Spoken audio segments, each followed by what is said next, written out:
The FBI has just released photos of a person of interest in the shooting of Charlie Kirk. But let's cut through the spin.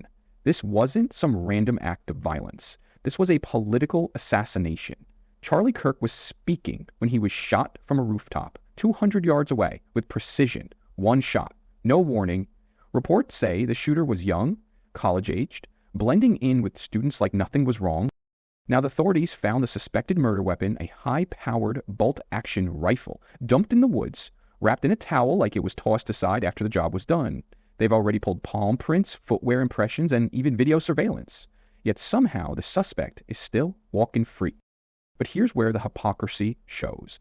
Even as the FBI treats this like the manhunt it is, the media still can't frame it honestly. If the victim had been a progressive activist, every outlet would be screaming domestic terrorism and threat to democracy. But because it's Charlie Kirk, the coverage is careful, muted, sanitized. It's treated like an incident, not the political assassination of a conservative leader. And that's the bigger point. Media and the political class will do everything possible to soften the narrative, to strip it of its political reality. Because once you admit conservatives are being hunted, you admit the entire climate the left has built is dangerous, unsustainable, and it destroys their whole narrative they've been selling for over a decade. The entire MAGA is dangerous storyline collapses the moment you acknowledge that the violence is actually being directed at conservatives, not from them. Think about it. For years, the corporate press and Democrat politicians have hammered the same talking point. Trump supporters are a threat to democracy. Conservatives are extremists. Parents at school board meetings are domestic terrorists. They've created a permission structure, a justification where targeting the right is seen as acceptable. Because if you're told over and over that conservatives are dangerous Nazis, then who's really going to care when violence comes their way? This is why the media can't frame this honestly. Admitting what happened to Charlie Kirk means admitting their narrative is a fraud. It means exposing the reality that conservatives, not the left, are the ones facing escalating hostility, online, on campuses, in the streets. And once you admit that truth, their entire house of cards collapses. And here's where things get even darker. This morning, Steven Crowder went public on X with what he says is an exclusive leak from inside the investigation.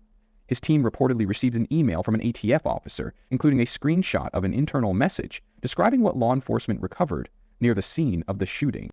Now, let me be crystal clear. This is unconfirmed. It's not officially verified. But if it's true, it changes everything. According to the leaked document, the rifle found in the woods, identified as an older model imported Mauser 36 bolt action, wasn't just loaded with live rounds. The cartridges themselves reportedly had engravings on them, phrases expressing transgender and anti-fascist ideology.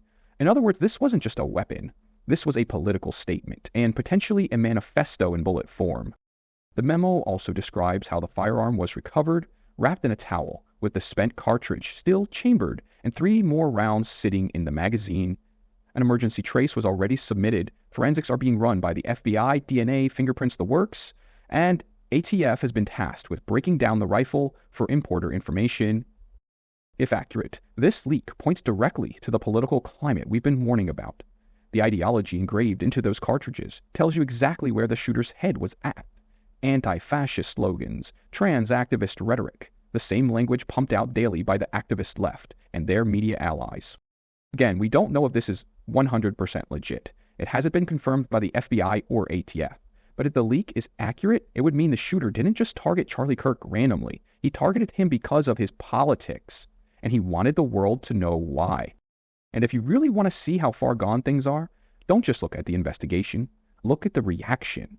Because as shocking as the shooting itself is, what might be even more disturbing is what people are saying about it online.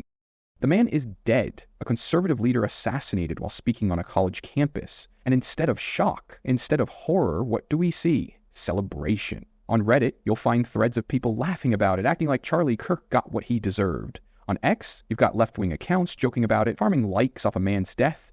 And on TikTok, the usual swarm of brainwashed activists clapping like seals and calling this justice. This is the sickness we're dealing with. At the end of the day, this isn't just about Charlie Kirk.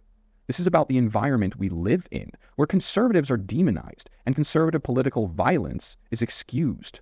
They want you to believe the danger is on our side when the reality is staring them right in the face. If we don't call this out, if we don't expose the double standard, the lies, and the sick culture that cheers on violence against conservatives, this is only going to keep happening. And that's why this moment matters. Because in times like this, we are all Charlie Kirk now.